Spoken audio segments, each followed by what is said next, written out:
In this guide, I'll show you how to free up storage space on your PS4. So from the home screen, navigate up and over and select Settings on the right.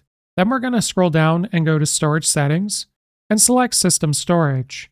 Now if you have a look at the bottom of your screen, you'll see free space and how many gigabytes you have. Now for most people, applications is going to be by far the most where you're using storage.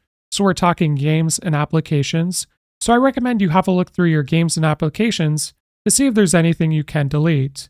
So in this example, I'm going to be selecting this game by pressing the Options button on the controller, and then I'm going to select Delete. Now when you do this, you'll also be given the option to select other games or applications if you want to delete multiple at once.